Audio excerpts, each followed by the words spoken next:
오늘 시간에는 육체의 일을 자랑하지 말라는 제목으로 하나님 말씀 증거하도록 하겠습니다. 여러분들께서는 혹시 백이 있으십니까? 내 뒤를 봐줄 만한 백이 있느냐? 사실 백이 있다라고 하는 것은 꼭 나쁜 의미는 아닙니다. 왜냐하면 내가 어떤 일을 하게 될 때 나보다 재정적으로 또 경험적으로 노하우나 또 힘으로나 아시는 것이나 나보다 더 잘할 수 있는 분들의 도움을 받으면 어떤 일을 이제 쉽게 잘 처리를 할 수가 있습니다.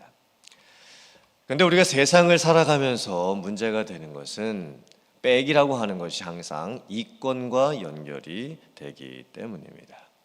돈이 없으면 일 처리가 안 됩니다. 또 백이 없으면 일이 금방 풀리지도 않습니다. 집안이 얼마나 좋으냐, 어느 학교를 나왔냐, 어느 직급을 가지고 있느냐, 내가 지금 어느 라인에 서 있느냐, 정말 내가 누군가의 어떤 백을 통해서 일을 할 수 있는 인맥이 있느냐, 세상에서는 이런 것들이 너무나 중요합니다. 특별히 미국에서는 어떤 행정정차를 할 때 아는 사람이 없이 하면 참 일이 오래 걸리는 것 같습니다. 우리 교회 펜스 고장난 것이 작년 7월입니다. 그런데 아직까지 시티 행정 절차에 이게 걸려가지고 펜스 공사를 아직 시작도 하지 못하고 있습니다. 정말 미국 행정의 무관심과 또 무책임과 근무 태만, 책임 회피 이런 것들이 상당히 심각한 수준인 것 같습니다. 미국은 로비스트가 합법이기 때문에 로비가 없으면 일이 안 되는 나라이기도 합니다. 세상에서는 인맥, 혈연, 학연, 지연, 이권관계 등으로 복잡하게 얽혀져 있습니다. 내 마음처럼 또 내 가족처럼 순수하게 이권 안 따지고 신경 써주면서 일을 해주는 사람을 만나는 게 참으로 쉽지가 않습니다. 그래서 우리가 인생을 살다가 보면 돈이 없는 게 서럽고 또 백이 없는 게 서럽고 나이 든 게 서럽고 도와줄 사람이 없다는 게 서러울 때가 많이 있습니다. 나보다 더 없는 사람한테는 갑질을 하고 함부로 대하는 것이 세상이고 또 나보다 더 있는 사람한테는 그 사람의 눈치를 보고 그 사람의 결정을 그냥 무작정 기다려야만 하는 것이 이 세상이 돌아가는 모습입니다. 그런데 세상에는 이런 육체의 일을 자랑하는 모습이 있을 수는 없겠지만 어쩔 수 없다고 해도 근데 심지어 교회 안에서조차도 육체의 일을 자랑하는 모습이 있을 수가 있습니다. 오늘 말씀을 보면 유대주의 안에 있었던 율법주의 문제에 대해서 말씀을 하고 있습니다. 바울 사도가 율법주의라고 하는 것이 왜 잘못되었는지, 또 예수님을 믿는 성도들은 세상에서 어떤 모습으로 살아가야 하는 것인지, 또 교회는 이 세상에 있는 인간들의 어떤 조직과 어떻게 달라야 하는지에 대해서 말씀을 하고 있습니다. 초대교회 시대는 폭발적인 부흥이 일어나던 시기였습니다. 예수님께서 십자가에 달려 죽으시고 부활하신 후에 40일이 지나고 나서 오순절이 되었을 때에 성령이 임하십니다. 사람들이 성령의 충만함을 받게 됩니다. 그 이후에 초대교회에는 놀라운 일들이 일어나게 됩니다. 하루에 3,000명이 예수님을 믿고 구원받습니다. 그 다른 날에는 또 5,000명이 예수님을 믿고 구원을 받습니다. 그리고 복음이 예루살렘과 유대와 사마리아를 떠나서 정말 땅끝까지 전해지기 시작을 합니다. 오늘날의 시리아, 튀르키예 그리고 그리스까지 복음이 전해지게 됩니다. 교회가 개척되고 세워지게 되죠. 초대교회 시대에는 정말 놀라운 부흥이 일어나고 있었습니다. 그런데 초대교회 안에서 내부적으로는 아직도 해결되지 않는 문제들이 있었습니다. 그 문제 중에 하나가 율법주의 문제였습니다. 초대교회 시대는 사실 구약시대가 끝나고 신약시대가 시작이 되는 어떤 하나님의 나라에 있어서 구속 역사의 전환 시기에 있었습니다. 유대인들은 구약시대에 모세 이후로 주어졌던 율법을 1400년 동안이나 지키고 있었습니다. 율법이라고 하는 것은 단순하게 종이에 적혀져 있는 어떤 명령 같은 것이 아닙니다. 사회적인 관습이 되었고 문화가 되었고 사람들이 일상생활 속에서 늘 접해야 하는 것이 율법이었습니다. 그런데 예수님이 오셨습니다. 새 언약의 시대가 되었습니다. 복음의 시대가 되었습니다. 성령의 시대가 되었습니다. 그런데도 유대주의 안에는 여전히 율법주의가 남아 있었습니다. 율법주의가 뭘까요?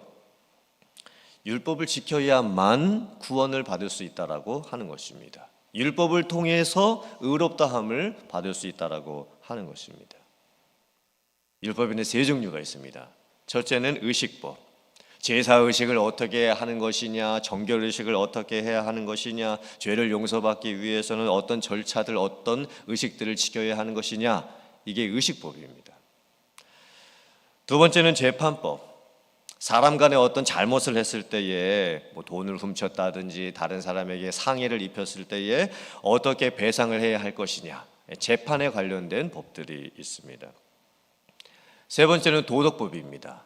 십계명을 비롯해서 윤리를 지켜야 하고 또 도덕을 지켜야 하는 여러 가지 법들이 있죠. 부모님을 공경해야 한다, 간음하면 안 된다, 이런 등등이 도덕법입니다.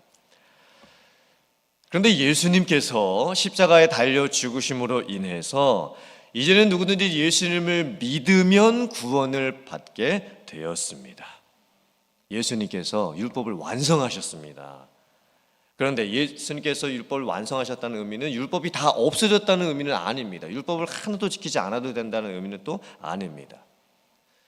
예수님께서 십자가에 달려 죽으심으로 인해서 의식법은 다 완성하셨습니다. 이제 더 이상 동물 제사 안 드려도 됩니다. 동물 죽여서 피를 흘림으로 인해서 제사를 드리는 방식으로 죄사함을 받는 시대가 아닙니다. 예수님께서 우리를 대신해서 십자가에 달려 죽으셨기 때문에 우리들은 예수님의 보혈을 의지해서 예수님을 믿으면 우리는 죄사함을 얻게 됩니다. 예수님이 의식법을 다 완성해 주셨죠. 그런데도 불구하고 유대주의 안에는 여전히 제사를 드려야만 이 깨끗함을 받을 수 있다라고 하는 율법주의가 남아 있었습니다. 그러면 율법주의의 가장 큰 문제는 무엇이냐면 예수님의 십자가 대속의 공로를 온전하게 인정을 하지 않는 겁니다. 그 외에 뭔가가 더 필요하다고 이야기를 하는 것이죠. 그리고 재판법이나 도덕법 같은 경우에는 이제 어떤 법들은 여전히 지금까지도 유효합니다. 오늘날에도 우리들은 십계명을 지켜야 하고 부모님을 공경해야 하고 간음을 하면 안 되죠. 그러나 더 중요한 것은 구약 시대에는 이런 법들이 종이에 적혀져 있는 사람의 전통에 의해서 지켜지는 법이었지만 우리들이 살고 있는 신약 시대에는 성령께서 우리 안에 계신 인격이고 법이 되십니다.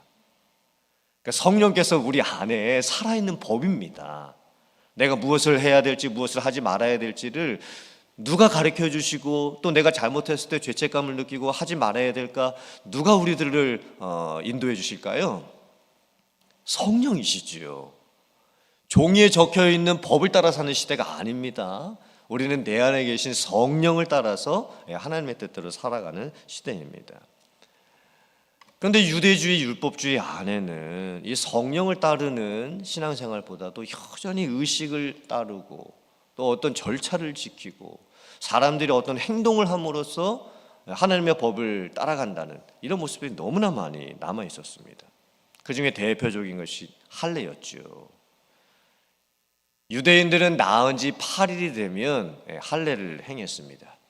할례는 자기 몸에 새겨져 있는 구원의 흔적과 확신의 증표였습니다. 근데 더 이상 이제 예수님이 오시고 나서는 이제 할례를 받지 않아도 되었죠. 할례를 대신해서 이제 세례를 받는 겁니다. 물론 세례를 받음으로 인해서 할례에 담겨져 있는 모든 의미가 세례로 다 바뀌어졌습니다. 그런데도 불구하고 율법주의자들은 여전히 할례를 받아야 된다라고 주장을 합니다. 결국 율법주의의 핵심이 무엇이냐면 사람의 행위를 강조하고 육체의 일을 자랑하는 것입니다. 그러니까 율법주의에 빠지게 되면 항상 나는 이것을 행하고 있다, 또 나는 이것을 잘 지키고 있다, 저 사람이 하는 것보다 내가 이것은 잘하고 있다라고 하는 육체의 자랑이 나올 수밖에 없습니다. 나는 어느 지파 출신이고 어느 집안 출신이며 어떤 율법 교육을 받았고 자기가 얼마나 대단한 사람인지를 텔 자랑하는 겁니다. 그런데 이런 율법주의 모습이 신약시대의 교회 안에까지 여전히 영향을 주고 있었습니다. 우리가 예수님을 믿고 구원을 받으면 성령 안에서 한 공동체가 된 것입니다. 더 이상 자랑할 것도 없습니다. 그런데 교회 안의 율법주의자들은 자기가 가지고 있는 그 율법의 행위를 자랑하면서 교회 안에서 계급을 나누는 겁니다. 높은 자, 낮은 자, 돈이 있는 자, 없는 자, 또 세상에 어떤 권력이 있는 자, 없는 자, 이런 것을 가지고 교회 안에서조차 등급을 나누게 되는 겁니다. 바울 사도가 빌립보서를 지금 쓰고 있는 시기가 AD 61년에서 63년 정도 됩니다. 그러므로 예수님께서 십자가에서 죽고 나신 이후 벌써 30년이라고 하는 시간이 지난 시기입니다. 그런데도 초대교회 안에는 여전히 유대주의 문제, 율법주의 문제가 남아 있었습니다. 그리고 교회 안에서 그것이 계속 성도님들을 힘들게 하고 갈등을 일으키게 되었던 겁니다. 그래서 오늘 말씀을 통해서 바울 사도가 심지어 율법주의자들을 너무 심하게 이제 책망을 하지요. 개들이라고까지 표현합니다. 행악자들이라고 표현을 하고 있죠. 또 몸을 일부러 상하게 하는 어떤 금식주의자들, 금욕주의자들로 표현을 하고 있습니다. 그리고 말씀하죠. 더 이상 육체의 일을 자랑하지 말아라. 이것은 전혀 예수님을 믿는 성도의 모습이 아니다. 근데 오늘날 우리들의 교회 안에도 율법주의 문제는 여전히 남아 있습니다.